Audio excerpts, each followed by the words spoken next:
Over the past 6 months, I've had unprecedented access to a scam call centre.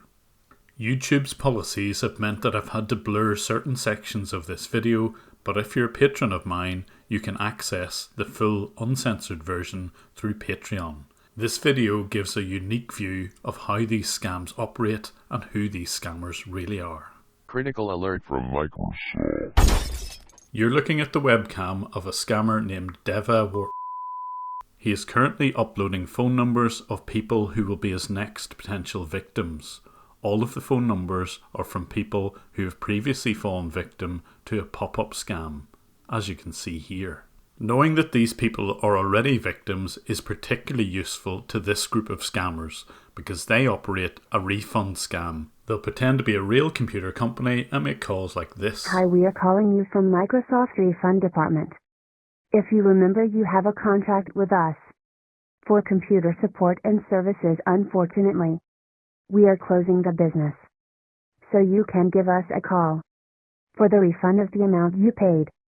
To claim your refund, please call us on 877-281-1024.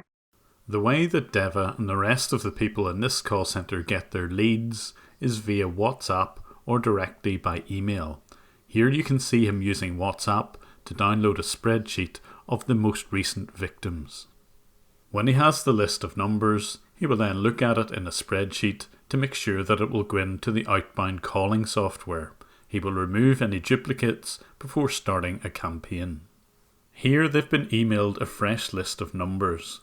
Once they've downloaded this list, they will start up their VoIP software. Here they're using voxaccount.com.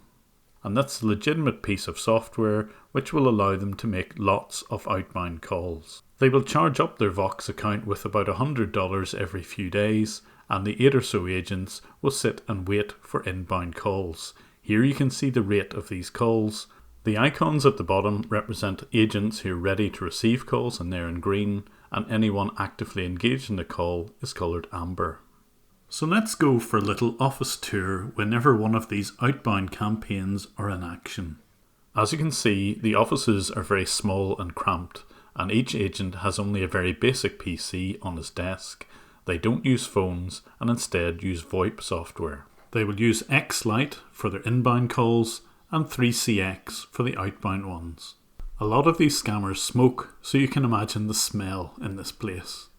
But this particular PC is a laptop, so it can be carried around the office. So courtesy of this particular scammer, we're going to get a little tour of exactly what the office looks like. Listen carefully to the scams going on in the background. Have a look. On the very right hand side, corner of the page, there is an option. Says download. See that? Click on that option, download.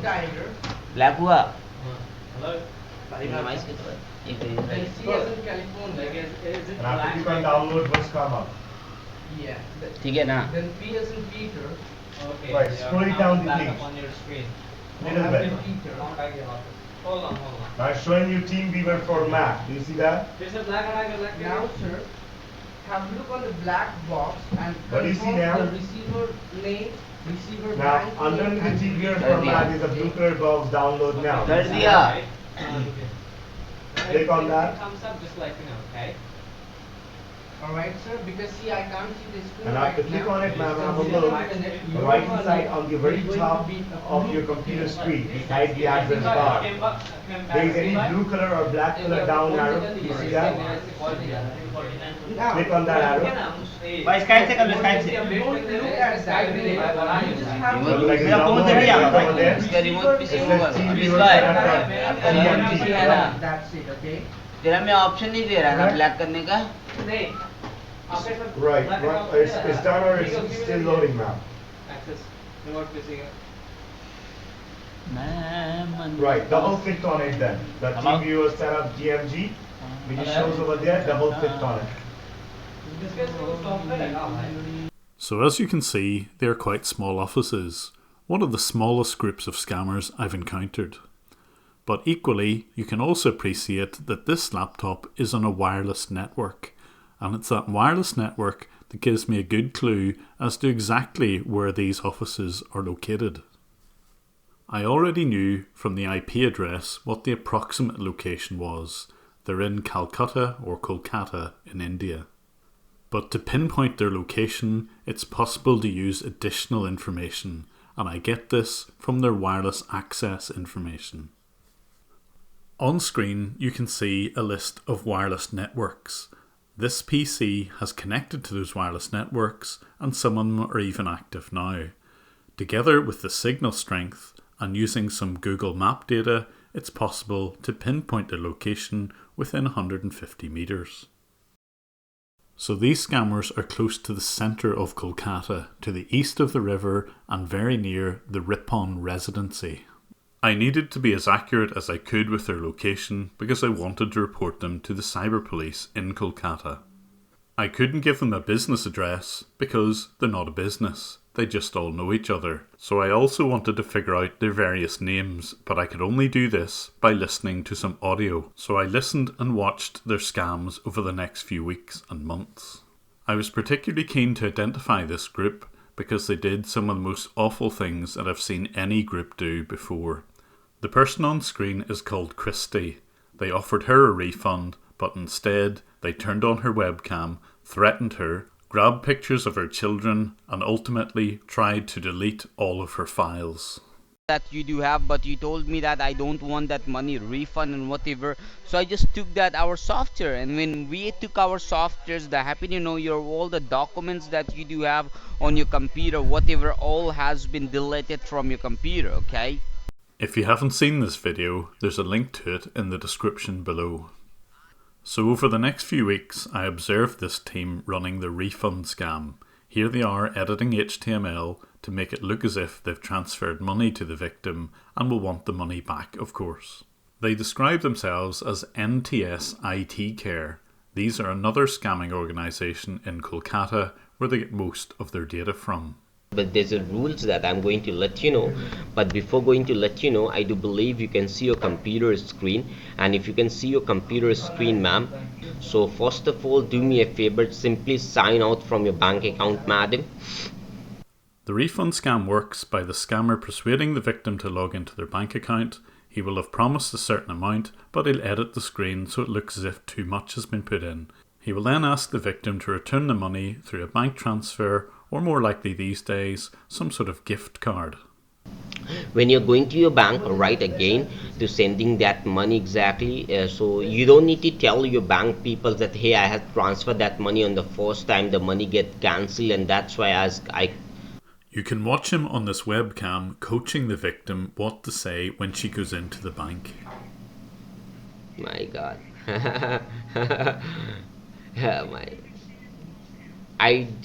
Might be, I don't know, because I live in California, you know.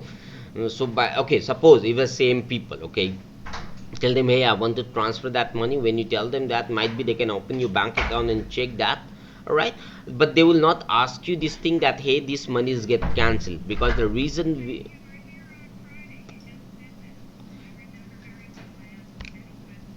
of course, but you can tell them, hey, I want to transfer again to him because it's required, all right. Second time, I do just see on the second, no, they will not ask you this money get back to you or whatever, because the reason we are hiding these things from your bank people, they will not able to see that the money get cancelled. I'm telling you that, all right. The refund scam usually requires the victim not to speak to anyone in the bank, and this particular scammer has persuaded her that the bank are in on a scam and not to mention any details to anyone in the bank.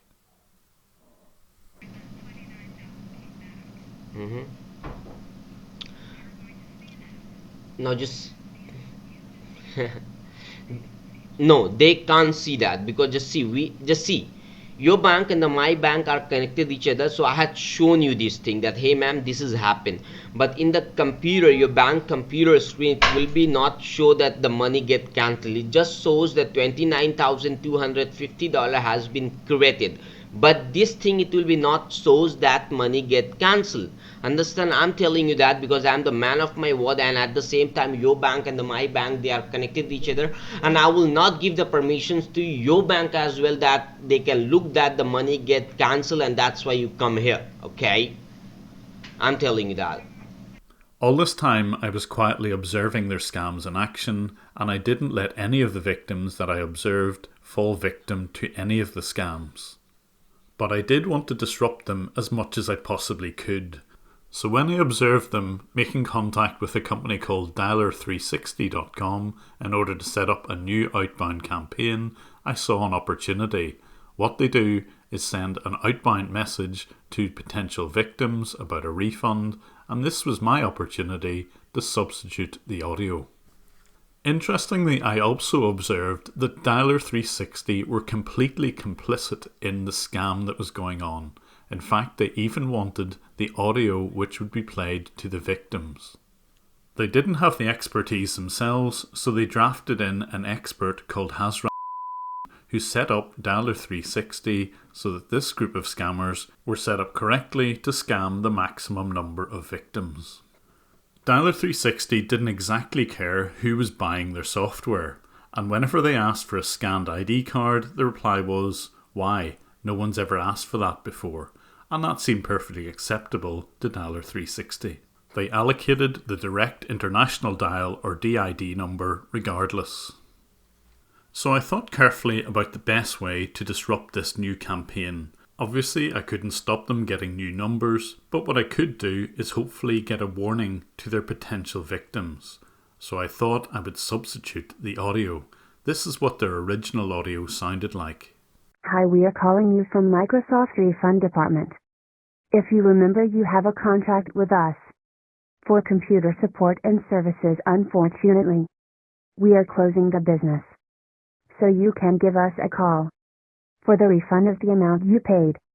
To claim your refund, please call us on 747-212-9887.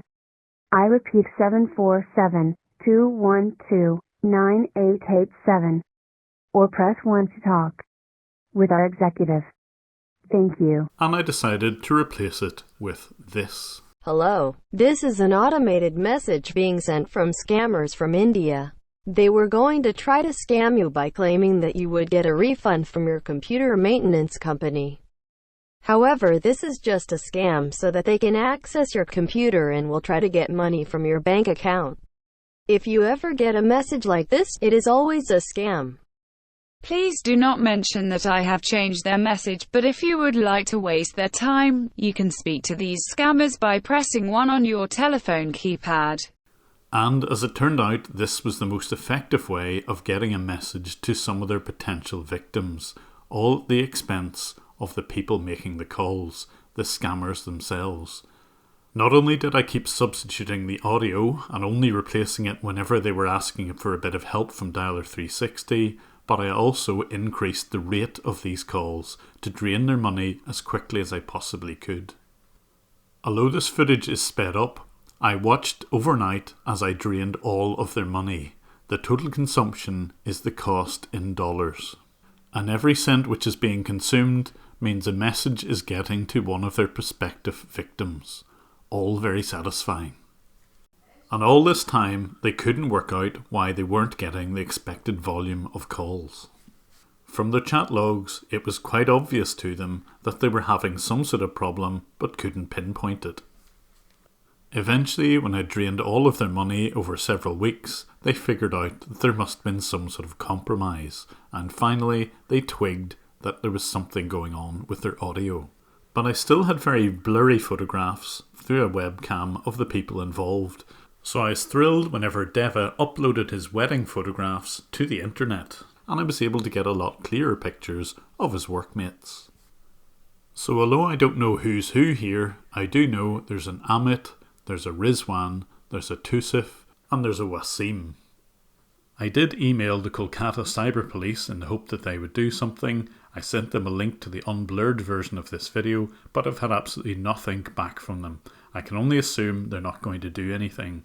Therefore, I'm left with posting this to YouTube, and you'll also find a link in the description to the unblurred version, which is on d.tube. If I hear back from the police, I'll be sure to post an update, but the first people who get to know are my patrons, and I thank them for sponsoring me.